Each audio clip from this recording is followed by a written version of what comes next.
Hello everyone, welcome back to our YouTube channel গল্পের সন্ধানে। আজকের বিশেষ নিবেদন অবসাদ। প্রধান চরিত্রে আছে শুভজিৎ মিত্র ও তার মা। শুরু হচ্ছে আজকের বিশেষ নিবেদন অবসাদ। গল্প পাঠে ও কলমে আমি চান্দ্রিকা। শুভজিৎ মিত্র বাড়ির একমাত্র ছেলে। খুবই মধ্যবিত্ত ঘরের ছেলে ছিল শুভ।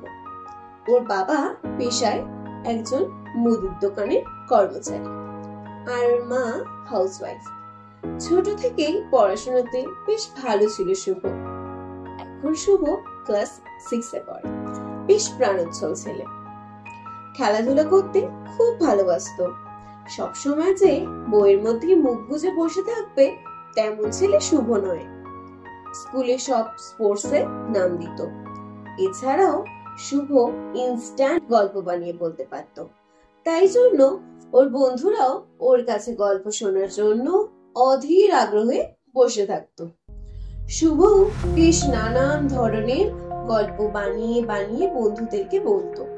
বন্ধুরাও ওর খুব প্রশংসা করত এবং ওকে খুব ভালোবাসতো।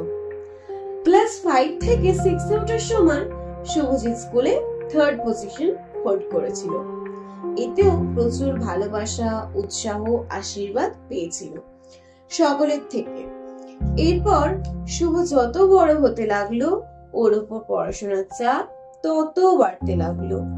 ও যখন ক্লাস 7-এ উঠলো খুব ভালো রেজাল্ট করলো। তারপর থেকে শুভর মা বাবা শুভকে আর বাইরে বেশি খেলতে যেতে দিত না। তারা বলতো, এত বড় ছেলে হয়েছিস, এখন আর খেলতে যেতে হবে না, মনে রাখিস তোকে কিন্তু ফার্স্ট হতেই হবে। এই বলে তার মা তার খেলতে যাওয়া বন্ধ করে দিল। শুভ বাড়ির খুব বাধ্য ছেলে ছিল, তাই ও মায়ের কথা অবাধ্য হলো না। সে মায়ের কথা অনুযায়ী খেলাধুলা ছেড়ে দিল। শুভ মায়ের কথা মতন বেশি করে পড়াশোনায় সময় দিতে শুরু করলো। ও যখন এক্সট্রা কোনো অ্যাক্টিভিটি করত তখন ওর মা বাবা ওকে বলতো যে, তুই এসব পারবি না, এইসব বেকার সময় নষ্ট, এইসব করিস না, যা সেই সময়তে একটু পড়াশোনা কর, অনেক তো বড় হলি, পড়াশোনার চাপ বাড়ছে, বেশি করে সময় দে পড়াশোনার উপর। আর মনে রাখিস পরের বার কিন্তু তোকে ফার্স্ট হতেই হবে। ধীরে ধীরে শুভ নিজেকে সবকিছু থেকে কেমন যেন সরিয়ে নিতে শুরু করলো। আগে বিকেল বেলায় ওর বন্ধুরা ওকে ডাকতে আসতো খেলতে যাবার জন্য, কিন্তু ওর মা যেহেতু বারণ করে দিয়েছে তাই ও বন্ধুদের সাথে খেলতে যাওয়াটাও বন্ধ করে দিয়েছে। এখন ওর বন্ধুরাও ওকে ডাকতে আসে না বিশেষ। যেই ছেলেটা আগে স্কুলে এত পরিমাণ অ্যাক্টিভ ছিল সে এখন কেমন যেন নিষ্প্রাণ হয়ে গেছে। সে এখন কোনো কিছুতেই পার্টিসিপেট করে না। ও যেহেতু ভালো স্টুডেন্ট, এর তালিকায় ওর নাম ছিল, তাই টিচারদের চোখেও ওর পরিবর্তনটা এড়ালো না। শুভজিৎ কেমন যেন মেশিন হয়ে যাচ্ছে দিনকে দিন। ও এখন সারাদিন বইয়ের মধ্যে মুখ গুজে বসে থাকে। ও সে আগের প্রাণোচ্ছল ছেলেটা এখন আর নেই, যাকে সবাই খুব ভালোবাসতো, যে সবকিছুতে পার্টিসিপেট করতো। শুভজিৎ দিন দিন কেমন যেন বদলে যেতে শুরু করলো। ও কারোর সাথে ঠিক করে কথা বলতো না। ওর মাথায় খালি ঘুরতো ওর বাবা মার ভুলে যাওয়া কথা, ওকে ফার্স্ট হতেই হবে। এভাবেই দিনের পর দিন কাটতে শুরু করলো, কিন্তু শুভর কোনো উন্নতি হলো না। শুভ ক্লাস টেস্টেও এবার ভালো ফলাফল করতে পারলো না। এমনকি 7 থেকে 8-এ উঠে সে প্রথম 10 জনের মধ্যেও আর থাকলো না। ওর মা বাবা প্রচুর রাগ করলো, প্রচুর মারধর করলো, বকাবকি করলো। তারা বলল যে এখনো মাধ্যমিক এলো না, তার আগে এতটা ডাউনফল, পাড়া প্রতিবেশী আত্মীয় স্বজনেরা কি বলবে, কি করে মুখ দেখাবো আমি তাদেরকে? তোর কাকার ছেলেকে দেখেছিস, মাধ্যমিক এইচএস এ কত ভালো নাম্বার পেয়েছে, মাধ্যমিকে 85%, এইচএস এ তো 90% নাম্বার করেছিল। তারপর তোর জ্যাঠার মেয়ে তানিয়া দিদিকে দেখেছিস, ইঞ্জিনিয়ারিং নিয়ে পড়াশোনা করছে, কত ভালো একটা জবও করছে এখন। আর তুই যদি এখনই এরকম নাম্বার করিস, সেখানে তো আমার আর মুখ দেখানোই যাবে না, মুখ দেখাতেই পারবো না আমি। এইসব কথা শুনে শুভ দিনের পর দিন আরো অবনতির দিকে পা বাড়াচ্ছিল। এতে শুভ নিজেকে আরো ঘরবন্দি করে দিল। ও এক প্রকার অবসাদে ভুগতে শুরু করলো। অন্যদিকে ওর মা যেহেতু হাউসওয়াইফ ছিল, তাই সে ছেলেকে রোজ সন্ধ্যাবেলা থেকে টানা রাত্রি পর্যন্ত বসিয়ে বসিয়ে পড়াতো। যদি পড়া মুখস্থ হতো, তাহলে শুভ একটু টিভি দেখার সুযোগ পেত।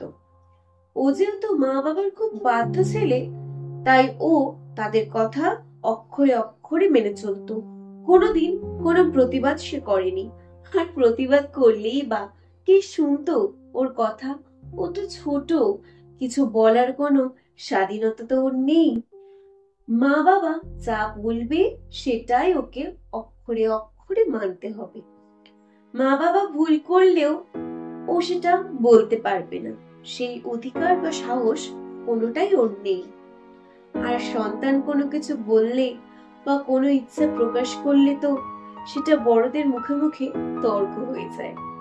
শুভ যেহেতু এই মানসিক অবসাদে ভুগছিল এবং তাকে বোঝার মতন কেউ ছিল না, তাই সে নিজের মনে এই চাপা কষ্টটাকে চেপে রাখে। ওর মাথায় এখন একটা কথাই বারবার ঘুরপাক খায়, ফার্স্ট ওকে করতেই হবে। শুভ রেজাল্ট দিন দিন আরো খারাপ হতে শুরু করলো। একদিন স্কুল চলাকালীন হঠাৎ করে শুভ প্রচন্ড অসুস্থ হয়ে গেল।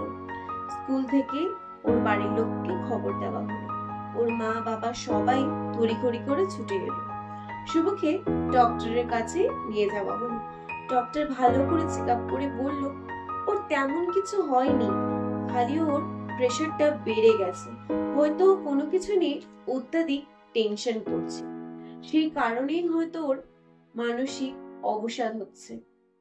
এরপর তারা ওকে নিয়ে বাড়িতে চলে এলো। ওর ফাইনাল এক্সামও চলে এলো।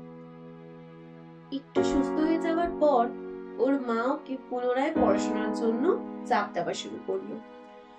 শুভ নিজেকে সামলে নিয়ে আবারও পড়াশোনাতে মনোনিবেশ করার চেষ্টা করতে লাগলো।